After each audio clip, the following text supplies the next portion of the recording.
Bismillahirrahmanirrahim. Assalamualaikum warahmatullahi wabarakatuh. Waalaikumsalam warahmatullahi Mitra JIC, apa kabar? Senang pagi hari ini Andi Umar kembali berjumpa di Spirit JIC, upgrade diri di era teknologi. Apa kabar semua? Sehat selalu ya. Pagi ini kita punya teman bincang yang insya Allah akan berikan spirit baik kita bagaimana perkembangan teknologi dan juga dengan segala cita-cita kita ke depan gitu ya. Nah, pagi ini juga kita akan ngobrolin satu hal yang pastinya akan menarik untuk kita kupas bersama. Untuk itu, Andi Umar pastikan mitra bergabung bersama kami di channel YouTube JIC TV. Bantu kami untuk like, share, komen, dan subscribe agar kemanfaatan semakin luas tentunya untuk Anda. Dan kita juga di FM 107.7 untuk Anda semua dan juga live Facebook Radio GIC ya, silakan Anda juga bergabung saat ini. Dan jangan lupa ketika nanti ada beberapa hal yang tertarik untuk Anda dalami, silakan berikan komentarnya di kolom komentar.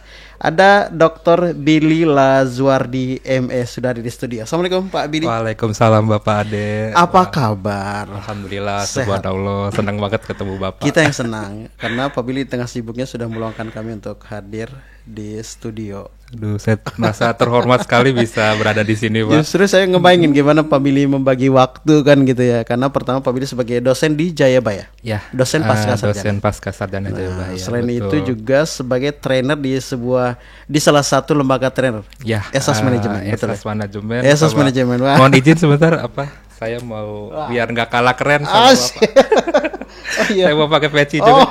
Soalnya Ini Ramadan Pak. Iya ya. saya lihat di tamunya JIC ini pakai peci semua rata-rata. Padahal enggak juga gitu. enggak apa-apa Pak. Oh enggak apa-apa. Biar gak kalah keren sama Pak Iya, Ade. iya, gitu ya. Biar kelihatan kita ustadz berdua ya Pak ya. Betul, betul. Gitu ya. Keren-keren itu Pak sama Billy ya. salah itu juga saya di AHS, AHS, manajemen juga sebagai trainer juga. AHS tadi Kalau ini ESAS, ESAS. terus satu lagi HAS. betul. AHS. Wah. Nah, satu lagi yang tidak kalah menariknya, Pak Billy juga aktif di salah satu instansi pemerintahan. Betul. Betul ya, yang ada di Sebagai Provinsi praktisi. DKI Jakarta. Betul. Dan memang Pak Billy di usia muda satu hal yang menarik dan inspirasi buat kita juga. Di beberapa tahun kemarin Pak Billy baru menyelesaikan S3-nya Pak Billy. Betul, iya. Itu pasti masih relatif muda Di gitu. umur yang ke 27 tahun. 27 luar biasa nih Pak Billy. Alhamdulillah. Nah, gimana nih Pak Billy? Sebelum kita masuk ke topik bahasan, barangkali Mitra JC juga ingin tahu sosok Pak Billy dengan segala aktivitasnya. Bagaimana mengatur waktu dari sekian kegiatan tadi? Ya pastinya segala progres gitu ya membutuhkan adanya pengorbanan gitu ya. Betul. Baik mungkin waktu tidurnya yang dikurangin gitu Bukan ya. sampingan waktu ya Pak ya gitu. Kita harus meluangkan waktu gitu. Jangan ada waktu luang tapi kita yang meluangkan waktu supaya semuanya itu bisa terus berkarya dengan dimanage dengan baik seperti itu, Pak. Itu yang berat Pak. Betul. Harus komitmen sih Harus Pak. komitmen intinya. dengan waktu Betul, ya. Betul. Nih Mitra nih keren nih. Jadi harus komitmen dengan Komitmen waktu dengan ya. waktu, betul. Iya. Karena kunci kesuksesan itu ya kita konsistensi, terus juga kita benar-benar memegang teguh komitmen kita supaya apa yang kita inginkan, insya Allah Allah wujudkan gitu dengan usaha juga gitu kan. Betul. Sehingga pas memang dulu berencana di usia-usia sekian harus segera menyelesaikan sehingga mengalihkan waktu menikah dulu. Cie. Ini masih bujangan loh Pak Billy ini. Gimana Pak Billy? Betul, sambil nyari ya Pak ya. Nyari yang terbaik ya. CV ditunggu Pak Billy nih Mitra. Gimana Pak Billy? Betul, karena saya juga hobi belajar gitu ya, dan saya juga ada panggilan dari hati gitu untuk ikut terjun langsung lah memanage dunia pendidikan di Indonesia ini yang bisa dibilang masih penuh carut marutnya gitu ya, untuk bisa diperbaiki, untuk bisa dikembangkan lebih baik lagi gitu. Oke. Nih Pak Billy kan tadi kurang lebih ada 4 tempat berkegiatan ya. Iya. Waktu yang paling banyak di tempat mana nih? Kalau yang itu sebagai Atau energi yang paling banyak tercurah? Asik. sebagai praktisi sih Pak, Sebagai yang praktisi, di ya. salah satu instansi di Pemprov DKI Jakarta iya. itu, karena kan Senin sampai Jumat itu ya ada jam kerjanya yang harus selalu hadir gitu. Stay, ya. Paling kalau ada ini ya kita ambil cuti gitu ya. Oke. Jadi seperti itu. Nah setelah selesai mengabdi di praktisi gitu ya, itu baru saya mengajar dan sebagai trainer gitu. Jadi apa namanya, selepas di luar jam kerja baru saya sebagai untuk sambilan lah gitu ya, karena kan kita ketahui kalau yang sebagai di praktisi itu ya bisa dibilang ya sekedar untuk ini aja gitu ya, untuk ya nambah-nambah lah. Iya. Agar menjadi sebuah pengembangan juga Pak Billy ya. Betul. Oke. Dosen pasca sarjana di usia muda, ada kendala nggak Pak? Karena kadang pasti mahasiswanya banyak yang bukan banyak ya, umumnya mungkin lebih senior, dewasa dari kita. Karena betul. Rata-rata apalagi jurusan magister manajemen misalkan, mereka rata-rata yang udah punya posisi strategis kan, di perusahaan misal. Itu ada kenangan seperti ini apa challenging cerita aja sih Pak. Jadi ya untuk semakin lebih berkembang gitu ya, kadang kita harus keluar dari zona nyaman ke zona belajar gitu ya. Jadi dimana kita ada yang secara teoritis, tapi juga ada yang langsung dengan expertnya gitu ya. Salah satunya ya Pak Ade gini kan. Jadi kita ada pertukaran ilmu di sana. Jadi saya misalnya tadi di salah satu instansi, saya juga bisa tahu nih, oh ternyata misalnya di BUMN seperti ini gitu ya. Terus di dunia penyiaran seperti ini. Jadi kita itu bisa saling mengisi gitu Pak. Itulah indahnya kita itu bersilaturahmi kan ya. Betul. Kita bisa tahu banyak warna ya Pak ya. Betul. Challenging spiritnya itu ya. Betul, spiritnya seperti itu. Oke. Baik Pak Billy, ini sekilas tentang pribadi Pak Billy dengan segala aktivitasnya. Kita masuk ke tema. Ini juga relate juga dengan aktivitas sehari-hari Pak Billy sebetulnya ya. Baik betul. Itu di kampus, di sebagai trainer dan juga tadi di salah satu instansi pemerintahan. Kita bicara tentang talenta di dalam organisasi berakhlak.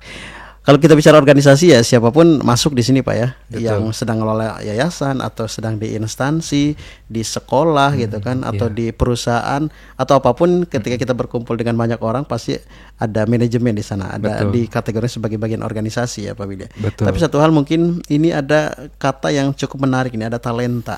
Mungkin Pak Billy sebelum kita dalami secara keseluruhan, dan ada satu kata kunci juga, ada berakhlak ini yang juga sangat penting. Tapi saya mungkin pertanyaan pertama tentang talenta dulu mungkin Pak Billy bisa gambarkan. Baik. Jadi pastinya ya kita kan namanya juga manusia itu sebagai makhluk sosial gitu ya. Jadi karena kita adalah makhluk sosial yang tidak bisa hidup sendiri gitu ya. Makanya kita itu berkelompok dan dengan demikian kita ya berorganisasi di dalamnya gitu ya. Nah, jadi bisa dibilang organisasi ini tidak akan hilang, salah satu unsurnya adalah manusia, karena kan kita ketahui sendiri gitu ya, kata Bapak tadi kan perkembangan teknologi yang semakin canggih gitu ya. Kita bisa lihat di negara Jepang itu kan memang sangat maju ya, apalagi robotiknya. Tapi tidak ada satupun organisasi yang isinya tuh robot semua gitu ya, manusianya nggak ada. Pasti secanggih apapun ya manusia itu pasti akan ada di organisasi. Jadi itulah makanya saya kan jurusannya memang dari S1 sampai S3 itu di human ya, human resources, linear semua ya SDM. Jadi kenapa saya ambil SDM, karena saya menilai bahwa ilmu ini itu tidak akan pernah hilang gitu ya, atau digantikan dengan adanya kemajuan teknologi atau AI gitu ya. Karena ya pastinya manusia, selama ada manusia otomatis diperlukan untuk memanage SR ini gitu ya. Dan apalagi kan ilmu SR ini itu bisa dibilang ilmu yang diibaratkan seperti samudra luas tanpa batas gitu. Kita berinteraksi dengan manusia yang berbagai macam latar belakangnya, pendidikannya, dan juga motifnya untuk di dalam organisasi itu gitu ya. Nah itulah makanya dibutuhkan di dalam organisasi itu tidak hanya SDM saja gitu ya. Nah inilah adanya talent. Nah talent ini kan bahasa lainnya tuh bakat gitu ya. Nah jadi segala sesuatu yang SDM punya yang memang dibutuhkan oleh organisasi itu, supaya organisasi itu dalam mencapai tujuannya, visi misinya itu dapat dijalankan oleh yang ahlinya seperti itu. Jadi kita benar-benar membutuhkan adanya talent pool yang berkelanjutan. Jadi organisasi yang baik itu adalah organisasi yang memiliki talent lebih dari yang dibutuhkannya seperti itu. Karena dari talent ini juga itu untuk kaderisasi dalam estafet kepemimpinannya nanti seperti itu kan. Di organisasi pasti kan ada yang pensiun, ada apa. Nah, jadi kita dengan stok yang banyak talent yang akan menggantikan posisi yang mungkin bisa berkinerja lebih baik lagi, ya insya Allah organisasi itu juga akan performanya lebih maju lagi gitu ya. Jadi karena berdasarkan teori juga sih Pak, dalam organisasi itu yang menjadi ujung tombaknya itu adalah human resources-nya tadi gitu ya, oleh talent-talentnya tadi, karena dari pemasarannya, dari bagaimana pengelolaan keuangan yang menjadi sumber daya yang terbatas, itu kan perlu adanya pengelolanya gitu ya. Nah, betul. Jadi bisa dibilang talent ini merupakan ruh bagi organisasi itu sendiri. Walau kadang gitu. tidak sedikit yang perusahaan atau organisasi yang mengandalkan kecanggihan teknologi gitu. Betul. Kan, seakan agak sedikit mengabaikan dari talent atau SDM atau manpowernya ya Pak ya.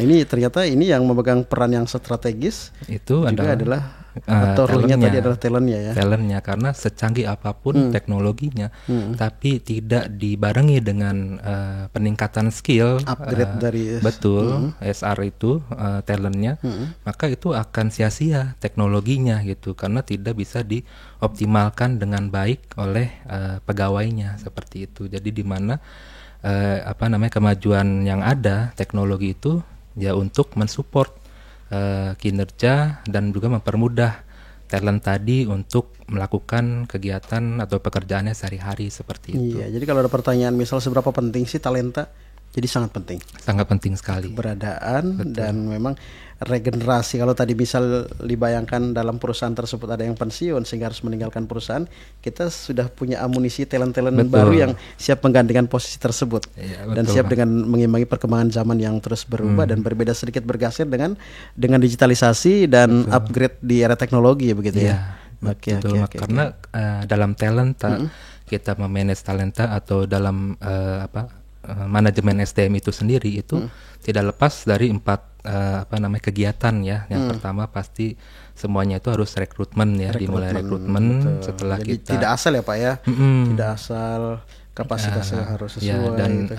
Kalau di pemerintahan misalnya itu ada namanya sistem merit gitu ya, bukan merit menikah gitu ya, meritokrasi gitu ya. Kenapa Willy belum menikah jadi karena terlalu sibuk ngurusin merit yang lain. Iya.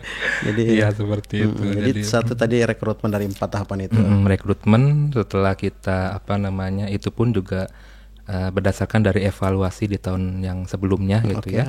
Nah, setelah kita mendapatkan talent yang memang dibutuhkan oleh organisasi, maka talent tadi itu diorientasi dulu gitu ya.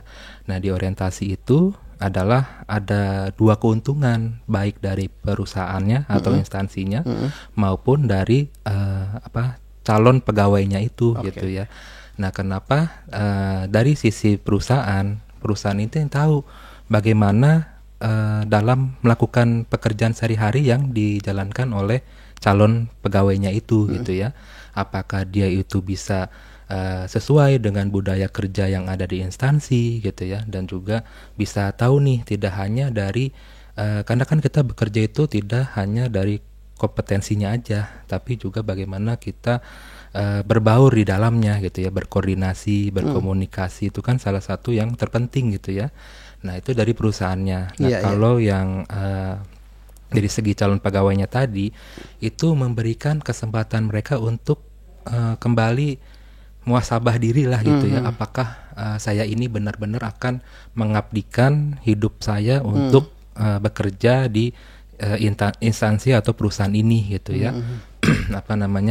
Kalau di pemerintahan itu untuk masa orientasi ya bagi yang calon ASN itu 1 tahun gitu ya. Tapi kalau di perusahaan itu kalau nggak salah berdasarkan peraturan yang terbaru ya, PKWT itu ya itu 3 bulan gitu ya. 3 bulan ya? Lebih cepat sih gitu ya. Nah, jadi ya itu tergantung dari kembali lagi kita ya payung hukumnya berdasarkan peraturan yang berlaku gitu ya, seperti itu. Iya, jadi personalnya dedikasi dan integritas harus juga disiapkan ya. Iya, seperti itu. Dirinya melebur dalam perusahaan tersebut atau lembaga atau instansi tersebut. Nah, setelah 1 tahun misalnya maka nanti sudah menjadi ASN tetap gitu ya. Kalau di instansi yang memang saya kan sebagai praktisi di instansi gitu ya. Nah, setelah itu pastinya harus di develop gitu ya. Walaupun kita sudah mendapatkan talent yang sangat luar biasa, baik dari knowledge-nya, dari skill-nya. Namun dengan banyaknya disrupsi saat ini gitu ya, salah satunya adalah teknologi tadi, maka dari organisasi pun juga harus terus nih mengembangkan pegawai tadi supaya selalu bisa beradaptasi gitu ya, beradaptasi dengan perubahan yang ada gitu ya, sehingga tidak ada gap nih antara generasi yang satu dengan generasi yang lain atau gitu bagian ya. yang satu dengan bagian yang lain gitu supaya bisa nantinya kalau ada yang pensiun atau mutasi dan sebagainya itu bisa langsung diposisikan gitu ya, supaya tetap organisasi itu berjalan dengan maksimal gitu. Karena kalau sedikit saja ada gap nanti impact-nya juga berbahaya bagi perusahaan atau Betul, seperti waktu itu yang waktu zaman Covid ya. Itu kan banyak perusahaan atau instansi yang menstop untuk memberikan pelatihan kepada pegawainya gitu ya. Itu banyak efek yang bisa negatif juga gitu ya, karena dengan adanya gap tadi gitu ya, otomatis ya perkembangan dari pegawai tadi pun juga akan melambat dibandingkan dengan generasi yang sudah di atasnya gitu ya, seperti itu. Nah, tadi sudah rekrutmen, development gitu ya. Terus bagaimana penempatan gitu ya. Makanya kan SDM itu kan pasti menempatkan yang ahlinya ke posisi yang memang sesuai dengan keahliannya itu gitu ya.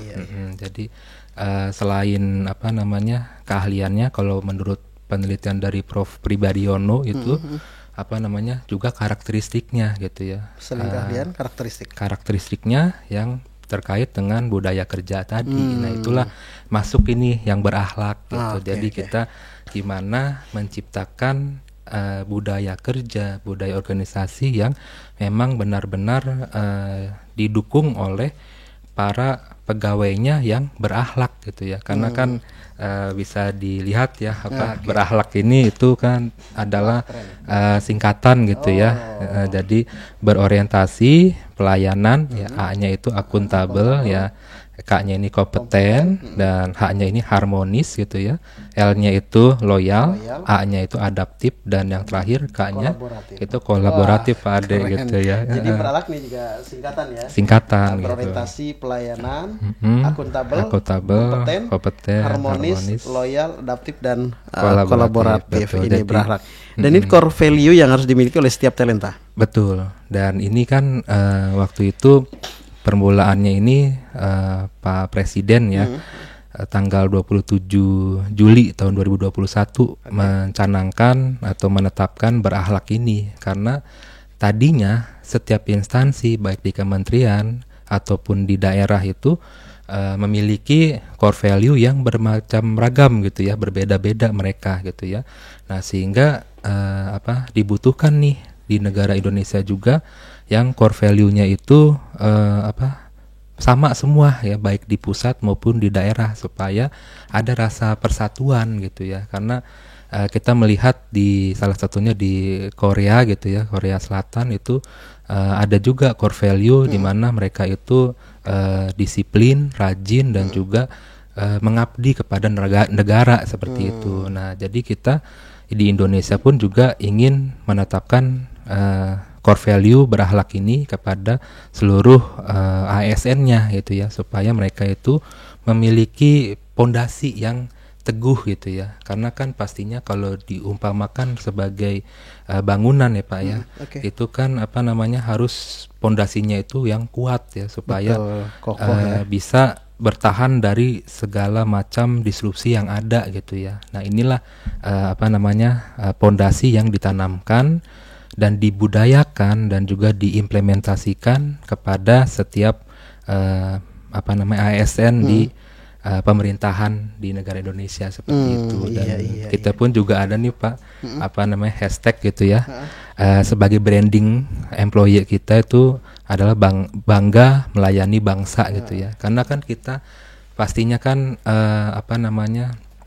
mendapatkan pendapatan itu kan dari APBN gitu ya. Nah, otomatis kita ini adalah tugasnya itu adalah sebagai melayani rakyat gitu ya. Jadi itu yang memang kita tujuan dari kerja kita itu adalah untuk melayani masyarakat dengan baik, meningkatkan kesejahteraan mereka gitu ya. Jadi itu yang menjadi tujuan dari instansi pemerintahan. Iya. Oke. Emang dapat dibayangkan ketika berakhlak tadi sudah sangat diterapkan dalam sebuah organisasi, Pak ya. Jadi harapan, misi dan mimpi rasanya bisa terwujud gitu kan ya. Tapi bagaimana nih agar talenta itu menjadi berakhlak? Mungkin ada beberapa tahapan atau tips atau langkah yang kira-kira bisa harus dilewati oleh kita semua. Mungkin juga Anda sebagai pimpinan organisasi menganggap agak mudah gampang barangkali untuk menciptakan suasana dan berakhlak ini untuk diterapkan di semua komponen atau semua talenta yang ada di perusahaan kan. Mungkin ada beberapa divisi atau departemen. Satu departemen mungkin udah terlihat bagus nih, sementara satu departemen lain kelihatannya masih agak perlu dikembangkan. Pak, sebenarnya apa sih yang harus dilakukan oleh sebuah perusahaan atau juga top manajemen atau gitu ya, yang harus dilakukan agar merata tuh berakhlak itu menjadi sebuah satu kesatuan dalam perusahaan atau lembaga atau organisasi. Baik. Pak Ade memang luar biasa sekali ya. Nanya doang kan gampang. Jadi berakhlak ini tidak hanya harus di instansi pemerintahan gitu ya. Jadi kita bisa ada ATM gitu ya, amati tiru modifikasi gitu. Jadi bagi para penyimak gitu ya atau pemirsa di perusahaannya pun bisa dengan kita menerapkan berakhlak ini gitu ya. Karena kan berakhlak ini pun juga mungkin bisa kita utarakan ya singkatan tadi gitu ya. Tidak hanya per bunyinya gitu ya, per kalimatnya, namun juga perlu nih bagaimana perilakunya gitu ya. Nah, yang maksudnya itu berorientasi pada pelayanan gitu ya. Jadi kita itu harus dapat memahami dan juga mematuhi gitu ya, memenuhi kebutuhan masyarakat gitu ya. Jadi kalau di perusahaan pun juga kan demikian gitu ya. Kita menjual sebuah produk atau jasa yang memang benar-benar dibutuhkan bagi masyarakat yang memang ada di lingkungan organisasi kita atau perusahaan kita gitu ya. Supaya apa yang kita tawarkan itu bisa langsung ditangkap oleh masyarakat seperti itu, dan juga itu juga menjadi salah satu peranan organisasi kita untuk dapat memenuhi kebutuhan masyarakat yang ada di sekitarnya gitu ya. Dan juga selain itu Pak Ade ya, ini ada ramah, cekatan, solutif dan juga dapat diandalkan. Nah Pak Ade kalau ngurus KTP misalnya itu gimana tuh Pak? Gimana tuh, dilayani dengan baik kah atau? Wah, ya sesuai harapan lah ya, harapan kita pengen ramah dan lain-lain. Andai pun kalau misal tidak ramah juga kita kasih ada ini ya, teras kita tidak terbangun bagus ya. Bagus betul. Nah inilah yang memang terus nih kita sosialisasikan kepada para ASN gitu ya, untuk dapat mereka itu memberikan pelayanan yang terbaik, yang prima gitu ya kepada masyarakat, supaya mereka itu ya tadi gitu ya bekerja juga dengan cepat gitu ya, sehingga kebutuhan dari masyarakat semua itu dapat terpenuhi dengan baik seperti itu. Yang ketiga pastinya melakukan perbaikan tiada henti gitu ya. Jadi di mana kita harapkan bahwa talent yang ada di organisasi kita itu adalah talent yang terus belajar gitu ya, terus mengoptimalkan apa yang sudah menjadi hasil yang dia kerjakan gitu ya. Kalau di Jepang itu ada namanya prinsip kaizen ya Pak ya, di mana kita itu selalu melakukan perbaikan walaupun selangkah demi selangkah gitu ya, sedikit demi sedikit, tapi ada nih progresnya seperti itu. Jadi itulah yang terbaik gitu, di mana kita nggak perlu harus yang langsung besar-besaran perubahannya, tapi cukup sedikit demi sedikit, yang penting konsisten tadi seperti itu. Lama-lama kita nggak sadar gitu, kita sudah melangkah jauh juga gitu ya. Kadang manusia itu atau talent yang ada di organisasi ini kalau kita langsung mendadak perubahannya, mereka pasti akan cenderung melawan gitu ya, karena segala perubahan itu pasti orang akan nggak nyaman gitu ya, akan mengganggu rutinitas yang sudah biasa, bawah tekanan gitu, bawah tekanan, stres, jauh dari menikmati proses perubahan tersebut ya. Betul. Apalagi generasi-generasi yang sudah senior gitu ya, pastinya kan butuh waktu juga gitu ya. Jadi perlu nih kita adanya setahap demi tahap, sehingga semua yang ada di organisasi kita itu bisa berubah dengan lebih bisa beradaptasi dengan lebih baik ya, seperti itu. Nah itu dari segi pelayanannya gitu ya. Nah ini masih ada lagi nih. Iya, boleh dilanjut Pak. A-nya nih Pak. Baru A nih ya. A-nya. A itu adalah nih. akuntabel.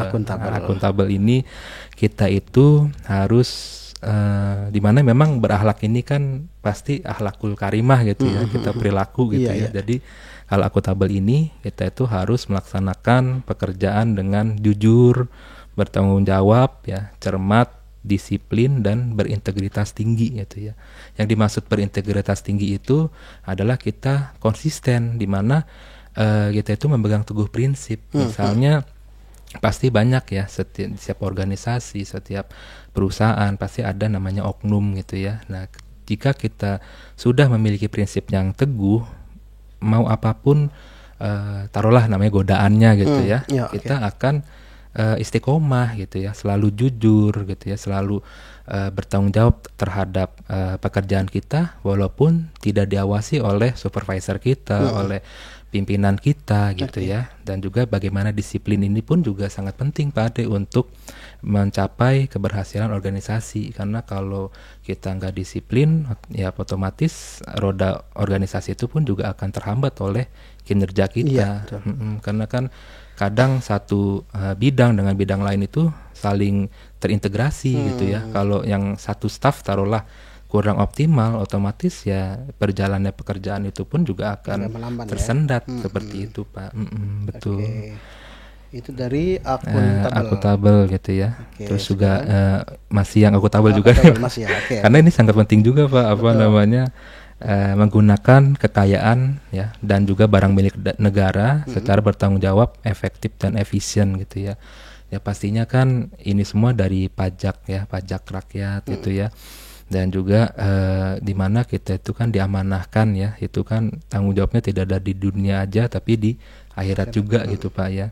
Nah kita harus bisa mengalokasikan apa yang tadi dari barang milik negara ini dengan sebaik-baiknya gitu ya. Kadang banyak oknum yang di sini kesempatan untuk bermainnya gitu ya. Kadang pengadaannya ini tidak sesuai atau ada harga yang ini gitu ya.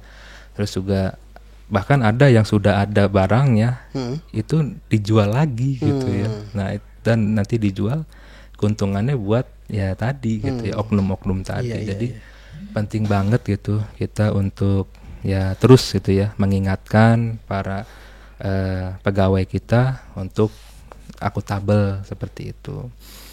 Ya dan pastinya tidak menyalahgunakan kewenangan jabatan Pak, itu kan kadang kita punya power, terus kita apalagi di SDM misalnya, karena kita ada juga Pak, saya langsung nih pengalaman pribadi, jadi yang memiliki wewenang tadi itu punya ketertarikan gitu dengan bawahannya gitu ya, padahal bawahannya ini anak baru gitu ya, belum setahun, bahkan udah membawa pasangannya untuk bekerjanya itu mendapatkan kompensasi yang lebih tinggi dibandingkan pegawai yang sudah lama di sana dan juga latar belakang pendidikan itu lebih baik gitu, kinerjanya juga lebih baik. Nah ini belum setahun udah lebih tinggi gitu ya, padahal ya kita belum kelihatan kinerjanya apanya, sedangkan yang sudah lama itu malah nggak ditempatkan yang seharusnya gitu ya. Nah ini kan salah satu bentuk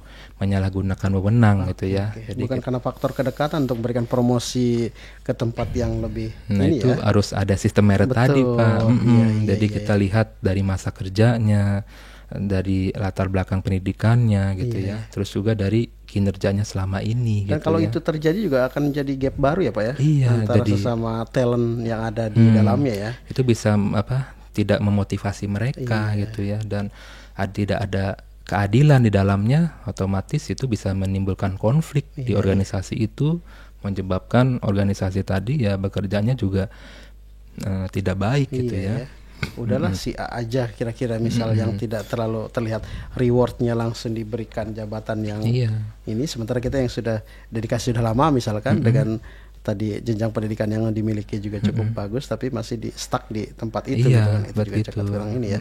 Dan pegawai lainnya pun juga kan bertanya ini dasar untuk menetapkan atau menempatkan pegawai tadi itu apa gitu ya. Betul. Kan mereka pun juga nggak terima. Apakah gitu. prestasi gitu kan? Prestasi atau karena ya kalau dari hanya, jenjang waktu rentang masa waktu kan kerja, masih terbilang ini ya. Iya, dan pendidikannya dan semuanya pun juga itu nggak ada yang istimewa gitu ya dari yang bersangkutan seperti itu. Nah ini contoh kasus ya bagaimana ya kita harus menghindari tadi menyalahgunakan kewenangan jabatan itu supaya dalam menjalankan perilaku berakhlak ini khususnya akuntabel itu dapat dijalankan seperti itu. Nah tadi Ani Pak, sekarang kita lanjut ke K ya.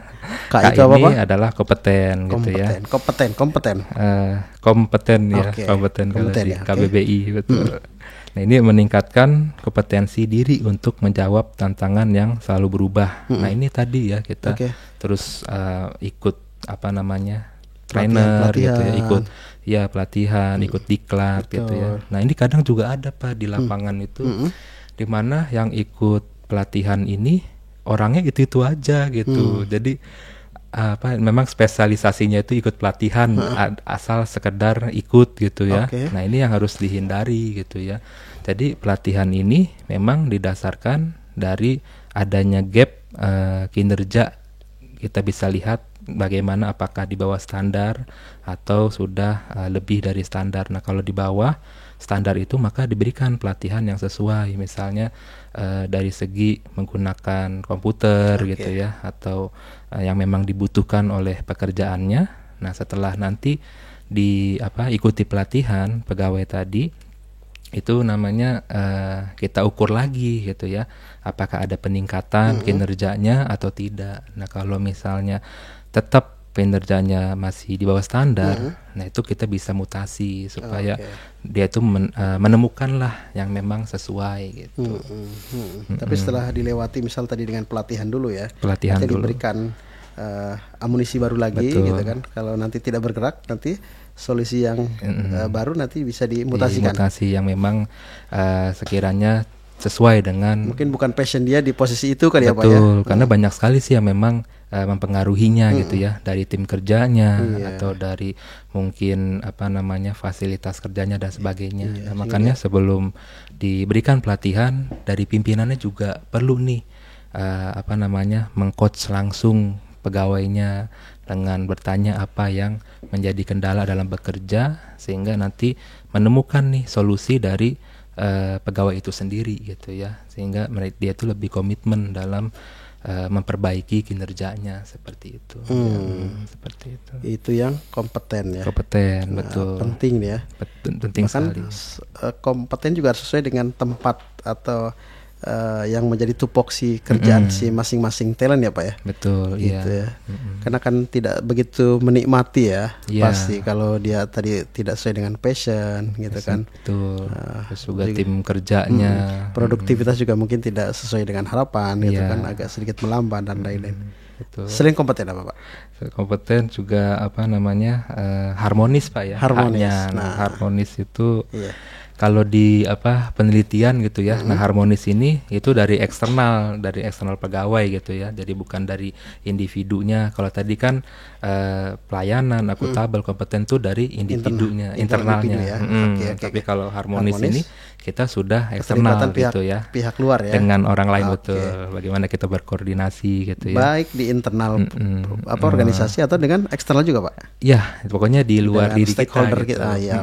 Stakeholder kita, betul. Jadi bagaimana dengan rekan kerja, dengan bawahan, mitra dengan kita. atasan, dengan mitra, seperti Itu harmonis ya. ya Ya seperti harmonis. keluarga kan, balik ke keluarga nih. Iya, Iya, harmonis betul. ya, Pak ya. Kalau ada banyak konflik tadi, adanya ketidakadilan, ya kita susah gitu ya. Bagaimana mau bekerja dengan baik, quality work life-nya itu gitu kan. Karena komunikasi juga terkadang agak terhambat ya, Pak ya. Iya. Kalau harmonisasi tidak terjaga Betul. maksimal ya. Misalnya kita punya konflik sama orang, Misal. kita mau negur juga balas gitu Iya, ya, kayak sama dia juga kayak enggan. menghindar gitu.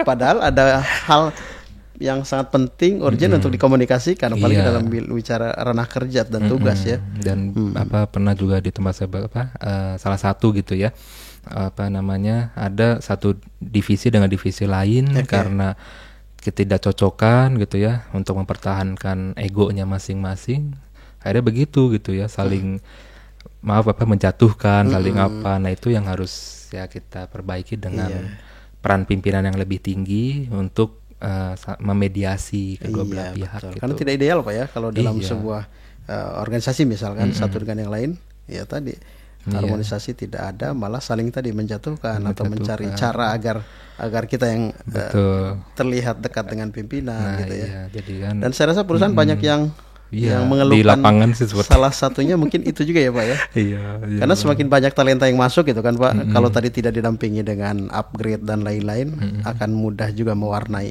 perusahaan itu sendiri gitu ya. Iya. Oke. Tapi ada solusi nggak sih Pak, bagaimana untuk meningkatkan harmonisasi? Misal tadi kalau kita bicara dalam sebuah organisasi kan ada divisi atau seksi atau departemen tadi agar maksimal gitu. Oh iya, ada Pak.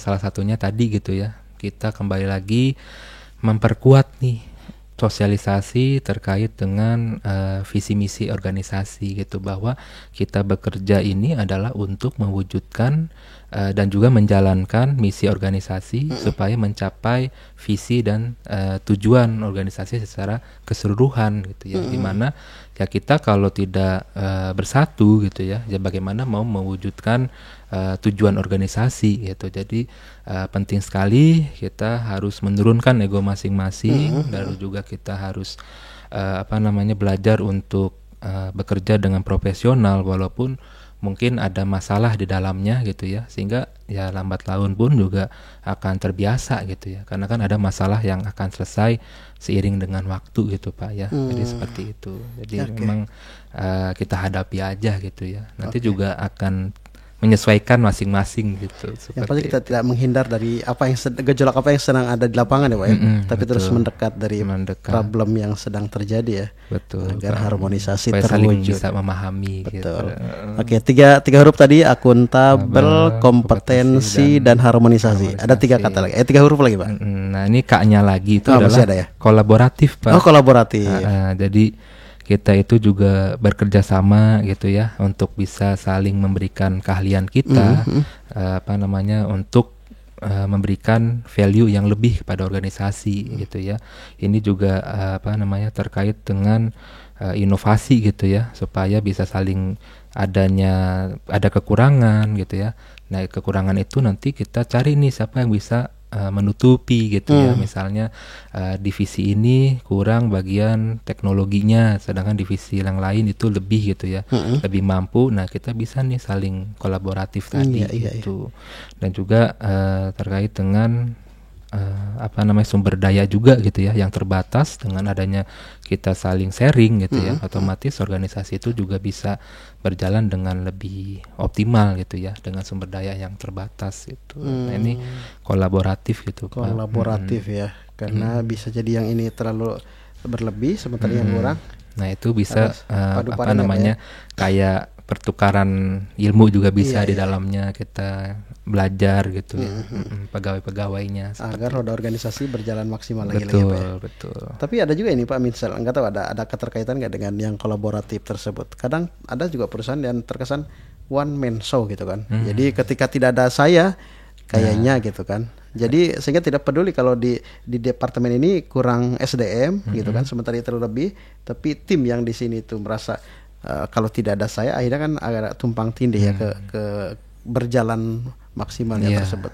Iya. Kalau menurut Pak Billy menjadi sebuah hambatan nggak ketika one man show itu seperti apa Pak? Itu juga akan mempengaruhi penilaian kinerja yang objektif ya Pak ya. Jadi perlu nih pimpinan pun juga membagi beban kerja gitu ya, menugaskan pegawainya itu yang adil gitu ya, tidak hanya karena yang satu ini males gitu ya, yang satu rajin, nah yang males ini ya udahlah dia nggak bisa di manage gitu ya, ya udah kita satu ini orang aja gitu, jadi nggak bisa. Jadi sebagai SR gitu ya, nah kita harus tadi kembali lagi melakukan coaching, memberikan pelatihan supaya tidak ada yang hanya dipercayakan satu pegawai aja gitu.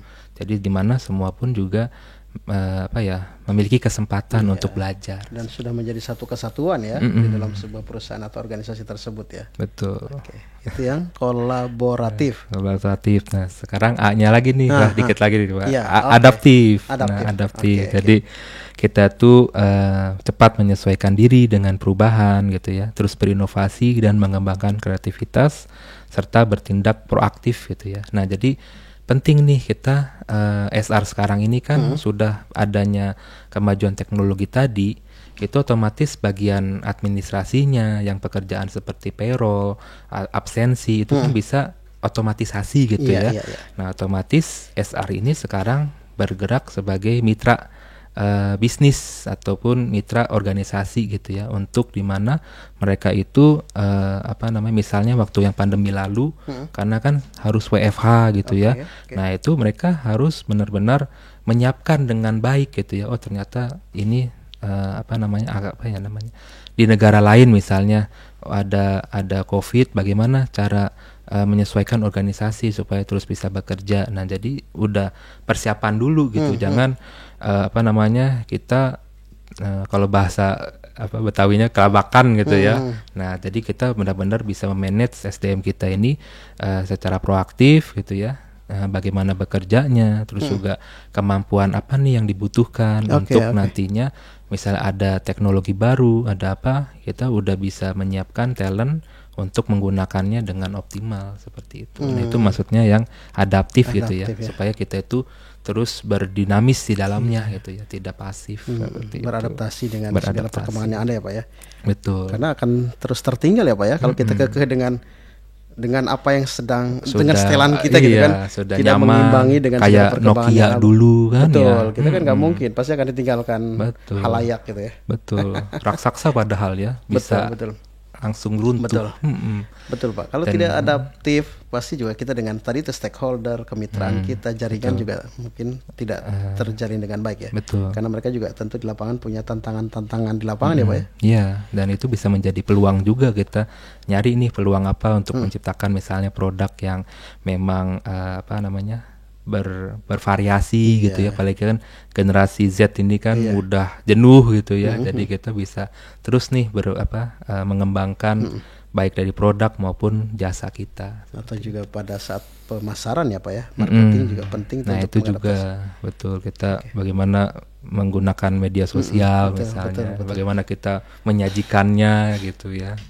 Karena di lapangan persaingan cukup tinggi Pak ya. Tinggi ketika sekali. selangkah kita tertinggal, sangat kemungkinan gitu kan kita atau organisasi kita terlewat atau tersalip oleh organisasi lain yang semisal dengan kita gitu kan ya. Nah itu makanya kita harus memang adaptif, ini sangat diperlukan gitu ya. Keren. Oke, ada lagi Pak? Yang K-nya tadi kolaboratif ya. Ini L-nya ketinggalan. Oh iya, L coba. L-nya itu loyal Pak ya. Nah ini sangat penting ya, di mana loyal itu memang diperlukan gitu ya. Karena yang tadi ya, setelah kita rekrutmen, pengembangan, penempatan adalah mempertahankan gitu ya pegawai ini supaya terus mengabdikan di dalam organisasi kita. Karena sekarang kan ada talent war gitu ya. Talent war itu kadang kita punya nih pegawai yang sangat cemerlang gitu ya.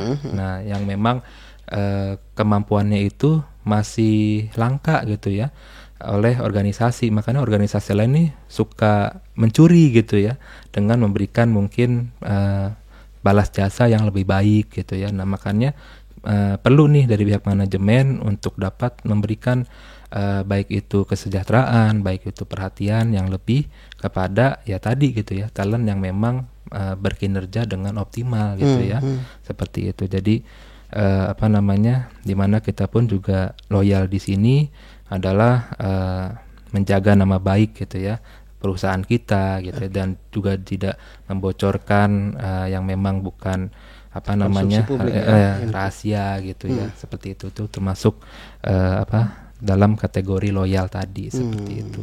Oke.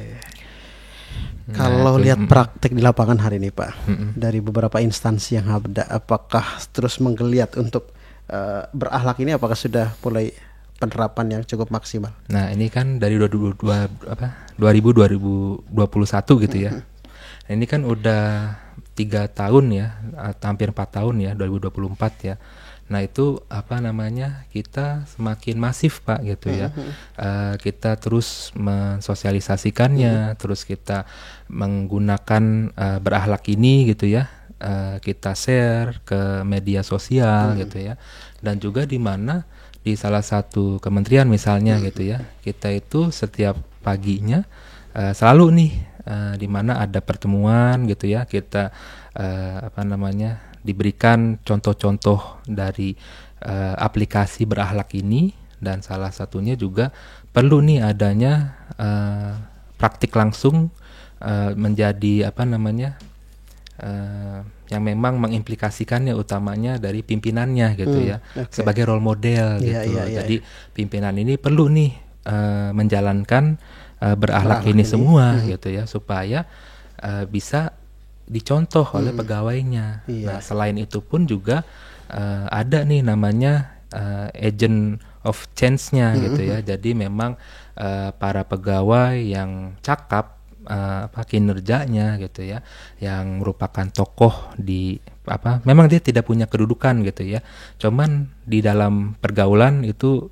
disenangi gitu ya. Nah kita bisa merangkul mereka untuk menjadi agen perubahan yang menerapkan berakhlak ini kepada teman-temannya seperti itu. Jadi di mana diharapkan tidak hanya kita hafal butir-butirnya, tapi juga kita terapkan gitu ya, karena ini semua kan dibuat untuk diimplementasi gitu ya, seperti itu. Oke, salah satu rangka untuk membudidayakan atau membudayakan berakhlak ini. Iya. Gitu. Nah Pak Billy, kita kan tidak ada ingin kesenjangan antara instansi yang ada di bawah pemerintahan gitu kan, dengan yayasan atau perorangan atau organisasi yang dikelola oleh swasta misalnya. Kalau sejauh ini Pak Willy, ada nggak sih keberimbangan dalam berakhlak misalkan ya? Apakah yayasan atau swasta juga geliatnya cukup tinggi untuk penerapan misal berakhlak, walaupun mungkin lebih banyak digemborkan di kalangan instansi pemerintahan? Seperti apa sih Pak kondisi di lapangan hari ini? Nah kalau menurut pandangan saya sih Pak ya, apa namanya, dan juga bagaimana saya bertemu dengan peserta saya yang di trainer kan banyak tuh dari swasta juga gitu, betul, ya. Betul. Nah ini dengan berakhlak ini yang tadinya kan mungkin kementerian dan daerah itu pun memiliki core value yang berbeda-beda, dan karena itu tidak merata gitu ya. Dengan kita melakukan atau menerapkan core value berakhlak ini secara merata, diharapkan ya adanya keseragaman gitu ya, semuanya bisa menjadi lebih baik gitu ya. Nah kalau untuk yang swasta itu menurut hemat saya, karena memang tujuannya juga berorientasi keuntungan gitu ya. Kalau kita kan apa namanya, apalagi yang daerah ya, itu kan untuk murni melayani masyarakat gitu ya, bukan profit. Ya apa namanya, mungkin secara kinerja ya itu yang swasta lebih apa ya, lebih kencang gitu ya, karena ya untuk mencapai profit tadi gitu ya, apalagi persaingan memperebutkan pasar misalnya. Nah itu otomatis mempengaruhi juga bagaimana kinerja dari pegawainya seperti itu. Jadi kembali lagi apa namanya, tujuan dan juga industrinya seperti itu. Oke. Daging semua nih ngobrol dengan Pak Billy ya. Cuman kita dibatasi dengan waktu. Pak Billy, mungkin kita di kesempatan ini bisa kembali lanjutkan, mungkin ada topik-topik hangat lain yang memang juga sangat dibutuhkan oleh kita secara pribadi atau secara organisasi atau secara komunitas ya Pak ya. Karena komunitas menjadi hal yang penting dan banyak ragamnya sekarang di banyak bidang gitu kan ya. Dan ini juga mungkin perlu sebuah pendampingan. Tapi Pak Billy juga SAS Management selalu memberikan sebuah coaching ya Pak ya. Biasanya peserta itu Pak Banyak sekali ya. Dari kalangan mana aja biasanya? Ada dari tentara, polisi juga ada gitu ya. Terus juga dari pihak swasta, pertambangan, terus juga dari dosen, profesor, pemerintahan daerah maupun BUMN, swasta dan semuanya itu.